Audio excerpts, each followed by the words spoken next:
let's kind of talk about what we're here to talk about. So, Wraith, why don't you discuss your new player experience? We'll save the stream stuff for the stream topic, but like, I know you said that.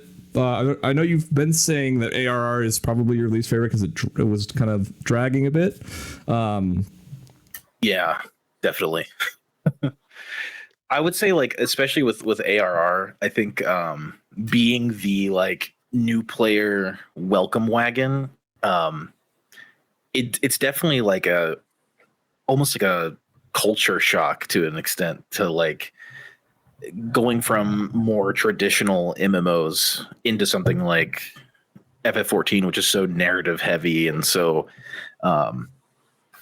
like story driven, compared to something like WoW, which is not very story driven, and also what? I don't know what you're talking. They did even fine. Even like the modern ones, like New World or ESO and stuff, like these new ones that have come around in like the last like 5-10 years or whatever. It's like it is definitely leans itself more into your like traditional Final Fantasy sort of thing, at least from like my perspective. You know, I'm definitely limited in my knowledge to like how things are going to turn out, especially in like what happens when you get done with the expansion, like the final expansion that's like in the current rotation and everything. So, and we should definitely we should just preface with chat that we are at the Ilmeg dungeon of Shadowbringers, and we are not going to move past that. So anybody who's in chat, please make sure we're cutting back our comments to that particular set of information, just so we're not going to be spoiling anybody's experience. We want everybody to have a great experience. So no spoilers. No spoilies. But yeah, I think that's the one thing that is a lot different from other MMOs that people have played, right? There's a lot of ability to skip in like WoW and stuff like that, where you can just jump past a good chunk of the content. I mean, the biggest joke I think from WoW is like the world was so bad they had to destroy it in order to make it better, right? Like when you get to Cataclysm and they just completely uprooted the entire world. But like and then it's like, well, what are you doing? Like what happens now that you had all that development time in those previous expansions, but now you're just blowing it away? With Final Fantasy, you're forced into the story, right? And I think Gibles and I have had this kind of discussion before of like, at what point do you get where you need to make a new game because it's too much, right? Because that's the biggest sell to friends, is like, you got to play through 5 expansions unless you want to pay $50 to skip. That's an interesting. Yeah, I mean, even then, like you play these other games, right? You play ESO, you play WoW, you play. I mean, I saw you talking about Destiny on your stream, so I was going to bring up Destiny, right? If you nuke the story or create a story that can be played in any order, if someone wants to play a good story, it fractures it and it makes it like impossible to deal with. Oh, getting an immersive experience in a game like ESO is just like, or Destiny, is not existent whatsoever. Like you can't have that. And I think that's an interesting thing to say about like, at what point do you just make a new game? And that's something that like I've thought about, where it's like, imagine if they had another crack at it without all of the behind the scenes drama that they had to go through with 1.0 and like getting ARR out the gate to begin with and everything, spaghetti code, yada yada yada. Right. You know, I mean, we've seen like I won't say too much about it because, you know, I don't want to spoil 16, but we've seen Creative Business Unit 3 kind of flex their game making muscles a little bit with 16. And if they had like the resources and time to make something like completely fresh, and that's kind of the big thing too. Like I know Koji Fox was worried about getting back to Final Fantasy XIV when he was brought over to the 16 team. Like that was a real worry that he wasn't going to come back. He did end up coming back. Just, you know, everybody can chill out. We can get our memes. Don't worry. And they're all great. All the memes are great. I do just want to touch really quick on Alex's comment, which is the first 2 expansions after ARR are free now, which is a huge benefit. And that does like kind of lead to a better conversation, right? From like trying to get people into the game, you can be like, hey, you don't have to pay for the game to play it through level 70, right? And then you can pay for it and get through the last 2 expansions, which, you know, there are limitations, right? I mean, it does limit you from being able to trade items or anything like that. And I think with the new Stormblood stuff, you can't do ultimates. That's the other big lockout, is you can't do ultimates. So, but I mean, you're still getting a good experience. And yeah, ultimate set. Yeah, no stats for a free trial. I don't need free tier Eureka. being able to do like crazy. You do get Eureka. I mean, that's we all love Eureka. Sore subject. I was gonna say, that's a sore subject for Gibles. You should check out his YouTube video on exploration areas. Were you not a fan? Pretty. When Eureka first came out, like I was just like, yeah, this is really fun. And then the second area of it came out, and I was just like, yeah, no, done, no. Fair enough. Yeah. I won't talk too much about like Alex, but Alex, the Alex Raid series. But why like, not? I think why not talk about Alex? Gordian. It has problems. We'll just say it has problems. But I think like for new players, like I think when it comes to not just Final Fantasy, but like any game, like getting into any game, there's always going to be that hurdle of like, you always hear like, oh, keep playing and it gets good after X amount of time, X amount of progression. Once you get to this activity, then it gets good. Where it's like, you can't really have somebody skip through ARR because of how important some of those like foundational building blocks are from the narrative perspective, which I think Final Fantasy XIV's greatest strength and greatest weakness is like the fact that it is so narratively driven. It's like, it's got this fantastic story. It's pretty slow and not what MMO players tend to like look for, but it's really good. So it's like who are you going to catch? And it's almost like a mismarketing thing. Like we joke in my chat, at least, like it's an RPG first, MMO second. And absolutely. That's a good description. It's kind of hard to pitch that to new players almost. You know what I mean? Yeah. I mean, what do you mean by that? if you're an MMO player, you like the grind, right? Just grind the story. That's it. Yeah, yeah, sure. Just grind it, bro. It's like, well, can I skip through all the dialogue? Absolutely not. You cannot skip through all the dialogue. Alex asked, do we think that the experience is better or worse or neutral as being part of the extreme community? From the streamer's perspective, I think having a strong story that a player can stream through, we've seen this kind of play out, right? Hexady and Moxie and Free, and I mean even Wraith has benefited from being able to play through the story as a Sprout, walking their way through. There is this mentality amongst the Final Fantasy community to vampire the emotions of the streamer because, Final Fantasy is a very, emotional game in more ways than one can count. And I do hope that you did buy your stock in tissues, Wraith, as you walk through Shadowbringers and Endwalker. As I do warn all streamers that haven't gone through Shadowbringers and Endwalker yet.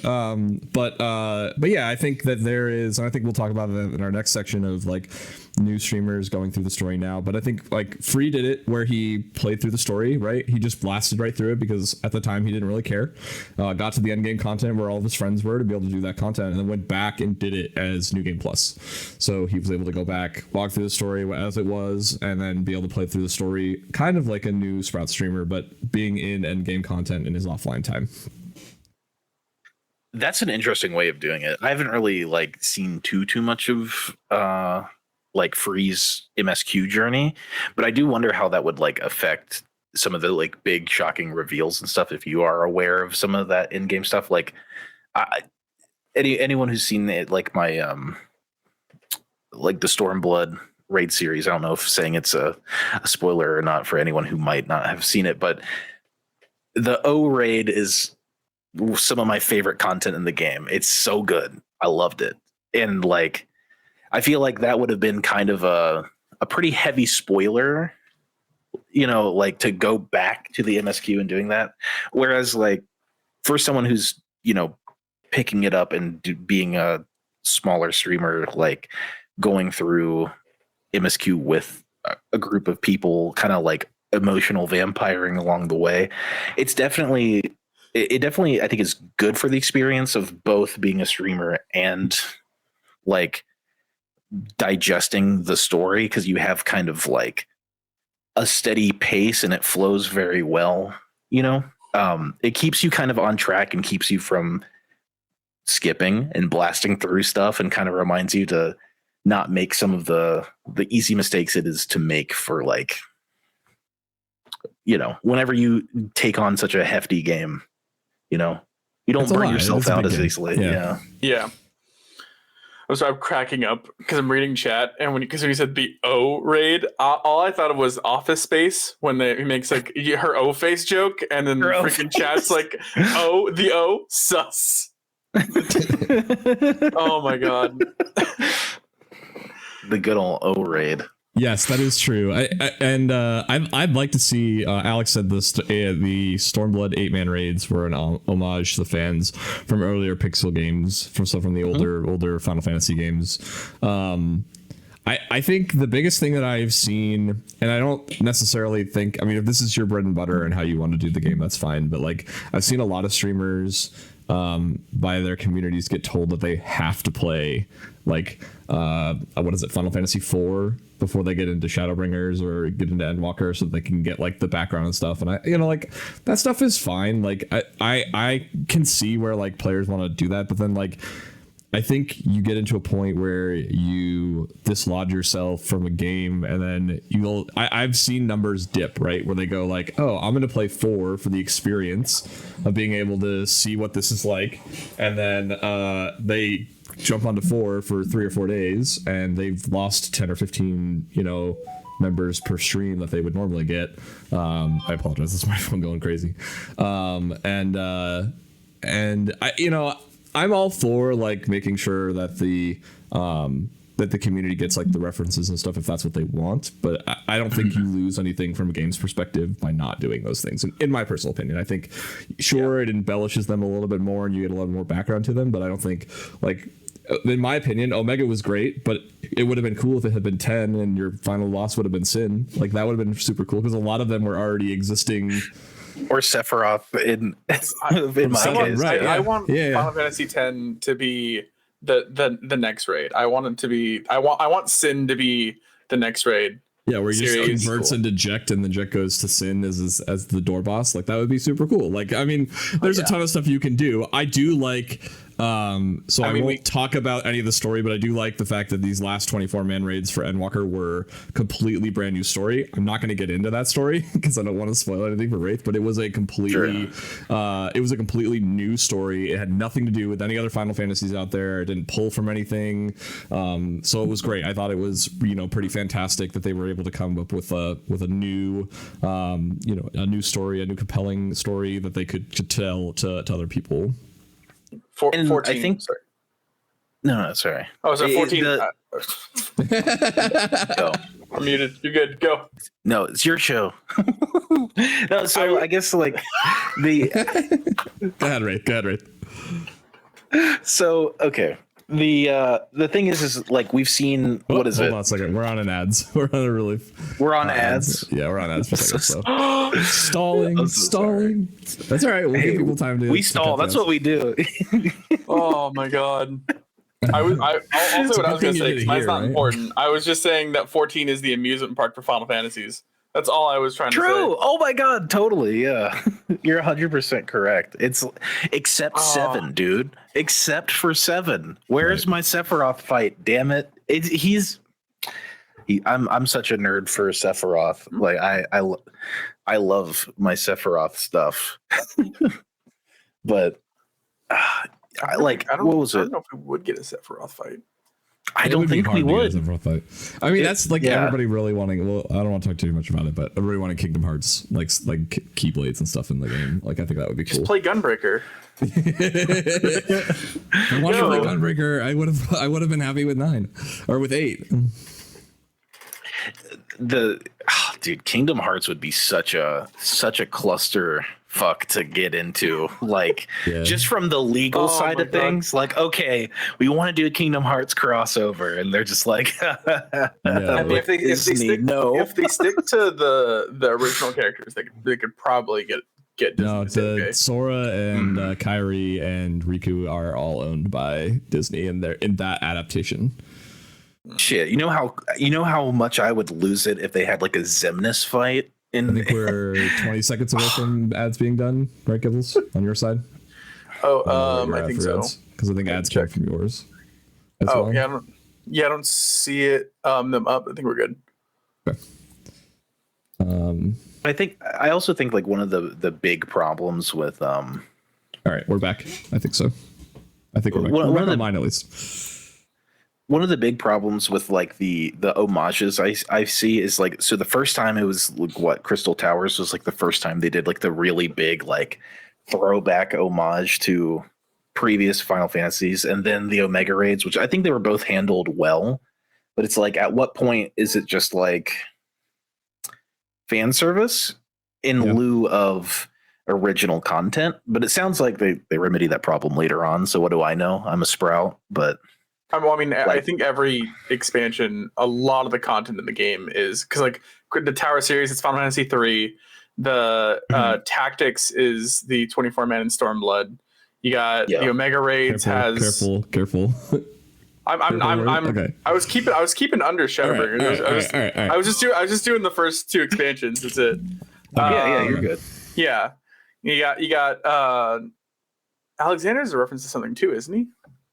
He's just in he's in other Final Fantasies, yeah. And then obviously Omega Raids are a bunch of stuff. That's as far as I was gonna go. I wasn't even gonna go into Stormblood. I can say Eureka's Final Fantasy XI. So totally. Well, they did have the 13 event in 2.0, so they brought like Lightning's outfit and her weapons into the game. So that was something from 13. Yeah, I'm not the biggest 13 fan, so hey, good for those.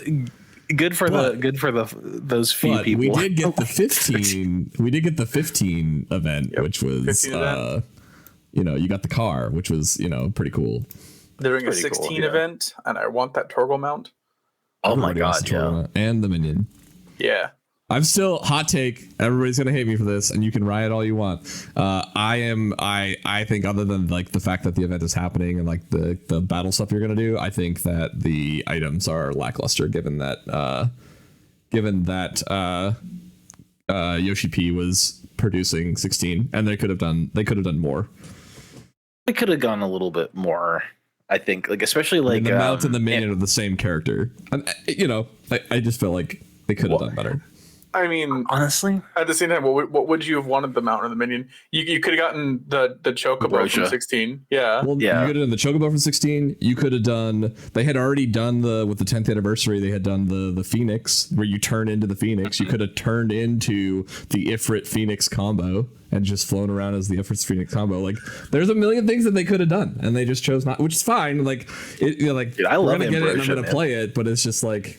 It would have been cool to be able to get some other stuff, given that he had produced it, so he would have had a little bit more sway to bring stuff. They also failed us not making that Phoenix 2-seater. Totally.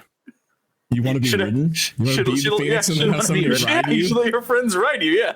Wow. Hey, why not? Why not? Yeah, why not? Hey, pal, hop on. We're going for a ride. Yeah, I mean, I think it is like a little like. There's a lot in 16. Like, what do you pull that's like really iconic to specifically 16 outside of like Clive, Torgal, Ambrosia? That's kind of it. I know a lot of people wanted Mid's hairstyle. I could see that. I mean, it'd be hard to do in 14, I think. Yeah, they could have probably added some orchestrations. Alex said, yeah, that definitely could have been added in. But 7, come on, it's right there. Rebirth is right around the corner. Give me Sephiroth fight, please. I'm so shocked that they didn't do a Buster Sword, like that the Buster Sword isn't in game already. Like that's just a free, Mog Station sword. Like that should have been. Yeah. And Samurai could have been like the Sephiroth sword, just had a super long, ridiculously long samurai sword. There's a lot of things they could have done with 7 that would have been really easy in my opinion. If they're gonna go all the way to have like the very underperforming Final Fantasy VII Advent Children Cloud costume in the game, like they're not gonna have the iconic Buster Sword, the Masamune, the a Sephiroth fight. I think that they're holding on to that stuff for all right, sales are down. We got to throw something to get players back in the game. What do we do? See, what you really do is hit the button. Have Cloud's Advent Children's sword that transforms, and just make that into a samurai sheath, and then you just pull out one sword. the fusion blade is just the fusion blade. That's the sheath. You just pull out an actual katana out of it. That's it. That would be great. That would be great. But I do think so. Just to bring ourselves back around, so we can move on to topic 2. I think that the new player experience, while new current players think that it's a huge drag, which is fine. Like those of us who went through the 60 extra quests, I'm very happy that they were able to kind of streamline this a bit to make it a little easier to digest. I think a lot of the content, because of 1.0's failure and the people that they brought in to be able to fix for 2.0, I think being able to streamline it in a way that's meaningful but doesn't get rid of any of the story background, because I think while they're done, while it's a lot, it's still lore and it still affects. And what I like seeing is in streams like Wraiths and in Hexides and in Moxies, they're able to kind of pull back from those older moments. I think that's probably one of the most compelling things for me, is watching you kind of run through the story as quickly as you are. And yes, Wraith's community, he is sometimes stalling away, but he is actually progressing rather quickly, enough that he can remember super old content. You have to remember that those of us, unless we were actively playing through the story again and again and again, we got a 2-year break between MSQ, right? You finish MSQ in a couple weeks, and then you play through the patch content, and it's slow, but then you get 2 years roughly between MSQs, that there are moments that you forget, right? The game is 10 years old, and so there are moments that you can that you don't remember, and then when you see somebody watching them, they're like, oh, that connects in this way, and we go, oh yeah, I forgot about that. I forgot that even existed. It's kind of nice to see. I think the one thing that I really like, right, that you do at the end of each of the expansions is you do your tiered list of characters. It does give me very divisive. Yeah, very divisive. It's always very divisive. I think it's cool because it gives this background of these characters that a lot of them you'd never see again, right? They're in that one expansion and that's it. And then it's just oh yeah, I forgot he was that important person, or I forgot that he was this compelling character. So it's nice to be able to go back through those and be oh yeah, I forgot about him. Or who is this? Who is this supposed to be? Yeah. There's points in the game where it even makes fun of you for that. Oh hey, do you remember me? And it gives you options, and you're just I don't fucking know. Nope. I do also really like Wraith's hot takes on characters that then end up dying, and then he has to feel bad about them. It's my favorite. I think basic bitch was the words that you used for Tesleen before she got changed into. She kind of was, right? If she might as well have been wearing a red shirt. Best friend. She's just a basic bitch best friend. I mean, she kind of was the red shirt for Shadowbringers. I will give you that. Right? She might as well have been wearing a red shirt at that point. I was just oh, okay. Look, it's Alice's best friend. That is a new character that we are just now being introduced to, huh? I bet we're going to have a long, loving relationship with this person. They're going to be one of our best friends, too. Yeah. I mean, she was kind of basic. And I think that was a big a big script flip for Shadowbringers than any other. And I think we talked about this today during your stream, which was having the boss in the trailer be the very first boss of the dungeon. And it's just this meaningless dungeon boss is wow, things are only gonna go up from here. Like it's only going to get cooler and more crazy from here. And I think that was a big script flip from the previous expansions, where it was like you saw like the pictures of the dragons, but you don't really fight a dragon for like 2 or 3 dungeons, right? And then like, you know, it takes a while. And knowing that Xenos is kind of around the corner for Stormblood, and you don't really fight him until you don't really fight him until the very end. Well, you don't want to do the ghost ship fight? What? So anyways, all right, well, we got through news and we got through our first topic, so we're gonna take a quick 5 minutes to let people stretch their legs and get their drinks refilled and get their snacks to come back again, and we'll be right back.